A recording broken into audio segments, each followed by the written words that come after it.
साथियों नमस्कार। जय हिंद, जय भारत।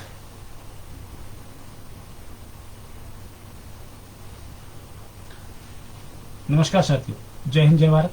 मैं एडवोकेट पवन नरवरिया भारती आप सभी के बीच में आज मुखातिब हुआ हूँ, फेसबुक लाइव हुआ हूँ। तो एक खास विषय पर मैं आप सभी के सामने आऊँगा। आज गोवा के सीएम ने विधानसभा में पूछे गए सवाल पर यह जवाब दिया कि बच्चियों को रात में गोवा के बीच पर नहीं घूमना चाहिए था।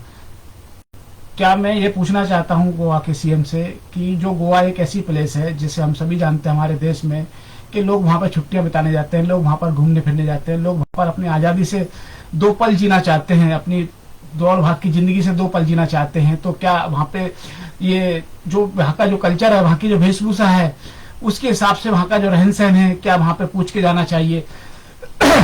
आज ये जो सवाल उठा है, ये सवाल सिर्फ गोवा का ही नहीं है। इसके पहले भी जो घटनाएं घटी हैं, चाहे उत्तराखंड की घटना हो, चाहे यूपी की घटना हो, यूपी के हाथरस की घटना हो, कहीं ना कहीं अगर कोई महिला का उसके साथ कोई अत्याचार होता है तो उसके चरित्र पर उंगली उठाई जाती है। अगर किसी युवती के साथ कोई अत्याचार होता है तो उसके कपड़ों पर बात की जाती है, उंगली उठाई जाती है। अगर बच्चों के ऊपर कोई घटना घटी है, कोई अत्याचार हुआ है तो उनके माँ बाप पे सवाल उठाए जाते हैं। मैं ये पूछना चाहता हूँ कि आज हमारे देश में, जो कि हमारा हम अपने देश में इस आजाद देश में, हम आजाद देश के निवासी हैं, क्यों हम लोगों से ये पूछना चाहते हैं कि वहां पे क्यों महिलाएं सुरक्षित नहीं है?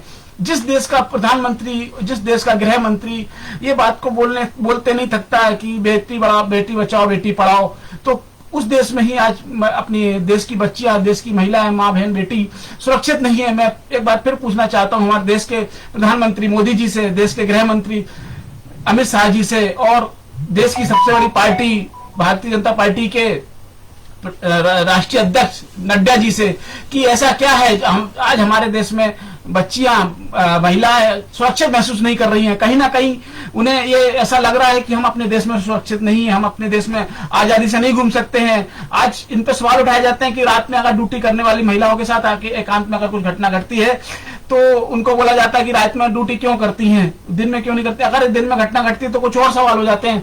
तो मैं ये सवाल उठाना चाहता हूं, मैं जनता से भी अपील करता हूं कि जनता को भी ये सवाल उठाना चाहिए कि आज हमारे स्वतंत्र देश में क्यों महिलाएं सुरक्षित नहीं है? आज हमारे देश में बेटियों को पैदा करते समय ही क्यों मार दिया जाता है, पेट में ही क्यों मार दिया जाता है, भ्रूण हत्या क्यों हो जाती है?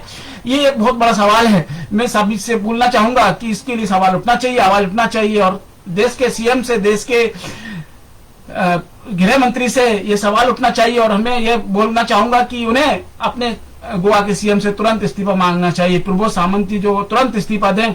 मैं गुजारिश करूंगा कि उन्हें अगर शर्म हो, उन्हें चुल्लू भर पानी में डूब मरना चाहिए। इस तरीके के बयान वो दे रहे हैं कि बच्चियां क्यों रात में घूमने गई थी। अरे वो घूमने की प्लेस है, अगर वहां घूमने नहीं जाएंगे तो कहां पर घूमने जाएंगे?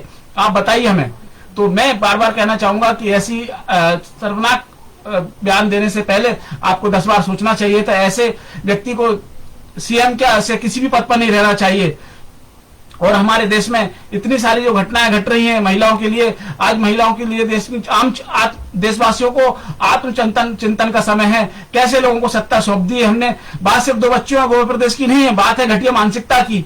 जब किसी महिला के साथ विरोध होता है तो उसके छत पर उंगली उठा देते हैं। मैं ये बात करना चाहूंगा कि हाथरस में बच्ची के साथ दुर्व्यवहार होने के बाद उसकी लाश को जला दिया गया, लेकिन फिर भी कोई कुछ नहीं कर पाया। आज हमारे देश में उत्तर प्रदेश की जो घटना है, मैं बता रहा हूं, महिलाओं पर जींस पहन पहनने की नसीहत दी जाती है। उत्तराखंड के मुख्यमंत्री ने भी एक घटना पे महिलाओं को जींस पहनने की मना किया कि ऐसे कपड़े नहीं पहने। अरे भाई, वो देश में अगर वो पहनते हैं तो उससे क्या तकलीफ है? अगर कोई बच्चे अपने जो रहन सहन को चेंज करते हैं तो उससे क्या तकलीफ है? अरे आप तो अपने देश में ऐसी सरकार, ऐसी बात कीजिए जिससे कि कोई व्यक्ति अपनी महिलाओं पे, अपने देश की बेटियों पर उंगली उठा ना सके, आंख ना उठा सके। आप ऐसा कानून बनाइए। आपने कानून तो बनाया, लेकिन उस कानून को पालन कौन करता है? उस कानून की धज्जियां उड़ा दी जाती हैं। सरेआम घटनाएं घट रही हैं, लेकिन आज सरकार सोई हुई है। वो तो सिर्फ और सिर्फ जुमले दे देती है कि बेटी बचाओ बेटी पढ़ाओ, लेकिन उसके पीछे जो बच्चियों पे, बेटियों पे जो घटनाएं घट रही हैं, उसे कौन कंट्रोल करेगा? ये किसकी जिम्मेदारी है? आज ये सरकार की जिम्मेदारी है, लेकिन इसे कोई सचेत नहीं हो रहा। देशवासियों समय सचेत हो जाइए, इन घटनाओं से सबक लीजिए। ये अपने देश में महिलाओं के लिए जो जिस तरीके से जो घटना है, आज जो बात होती है कि उनको पेट में ही मार दिया जाता है बच्चों को, इसलिए ही ये घटनाएं घटती हैं, इसलिए ही ये सारी चीजें होती हैं, इसलिए ही आम इंसान ये चाहता है कि बेटी पैदा ही ना हो, क्योंकि जब वो उसका बेटी का सुरक्षित ही नहीं है, अगर वो उसके साथ कोई भी कभी भी कोई घटना घट सकती है। हर माँ बाप ये चिंतित रहते हैं जब उसकी जो बेटी जवान होती है कि कहीं पढ़ने जा रही है, कहीं जॉब करने जा रही है, कहीं स्कूल जा रही है, कहीं कोचिंग जा रही है, कहीं कोई इसके साथ कोई ऐसी घटना ना घट जाए।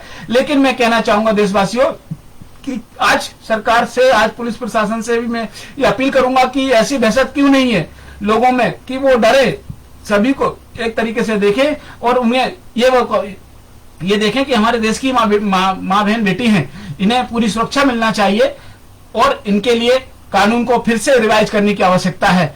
मैं बार बार कहना चाहूंगा कि हमें प्रशासनिक तौर पे भी इस तरीके से तैयारी करनी होगी जिससे कि हमारी माँ बहन बेटी स्वतंत्र रूप से घूम सके। हम सभी स्वतंत्र देश के वासी हैं, हमारे देश को आजाद हुए 70 साल से ज्यादा हो चुके हैं, 76 साल हो चुके हैं, लेकिन आज भी हमारे देश में महिलाएं सुरक्षित नहीं है, माँ बहन बेटी सुरक्षित नहीं है।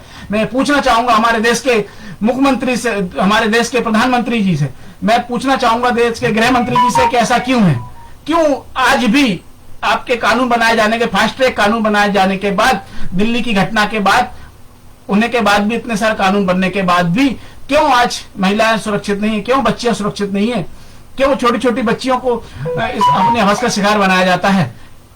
मैं फिर से एक बार अपील करूंगा कि जो गोवा के सीएम हैं वो ओपन फोरम में आकर पूरे देश की महिलाओं से माफी मांगे और अपने पद से तुरंत इस्तीफा दें। और मैं पूछना चाहूंगा, मैं सवाल करना चाहूंगा हमारे देश के माननीय प्रधानमंत्री जी से कि वो भी इस टाइप के व्यक्तियों को तुरंत अपने पद से इस्तीफा दें और मैं तो ये बोलूंगा उनको अपनी पार्टी से भी हट निकाल दें। ऐसे व्यक्तियों को इस देश में कोई जगह नहीं है जो हमारी माँ बहन बेटी की इज्जत नहीं कर सकते, वो हमारे किसी काम के नहीं है। बिल्कुल उन्हें तुरंत प्रभाव से इस्तीफा दे देना चाहिए और ऐसे लोग, इस टाइप की सरकार, अगर इस टाइप की सरकार की मानसिकता के लोग हैं तो सरकार को भी हट जाना चाहिए। आने वाले समय में जनता को जवाब देना होगा और जनता को ऐसे ध्यान रखना होगा कि ऐसे लोगों की सरकार हमें नहीं चाहिए। बस मैं यही फिर अपील करूंगा कि हमें ऐसे लोगों को नहीं चाहिए जो हमारी माँ बहन बेटी की इज्जत नहीं कर सकते, उनका सम्मान नहीं दिला सकते, उन्हें पूर्ण तरीके से आजादी नहीं मिल सकती, वो देश में कहीं भी घूम नहीं सकती, कहीं जा नहीं सकती, कहीं आ नहीं सकती, हर समय असमंजस का भय बना रहता है, भय लगा रहता है। ऐसे देश में ऐसे लोगों की सरकार नहीं चाहिए, ऐसे लोगों को हमें किसी भी पद पर नहीं चाहिए। जय हिंद, जय भारत, धन्यवाद। अगर आपको पसंद आए मेरा वीडियो तो ज्यादा से ज्यादा शेयर करें और अपनी आवाज जरूर उठाएं। देश में जब भी ऐसी कोई घटना घटती है, ऐसी घटनाओं के लिए हम सभी को मिलकर आवाज उठाना होगी। मैं पवन नरवरे भारती आप सभी का धन्यवाद करता हूं। जय हिंद, जय भारत।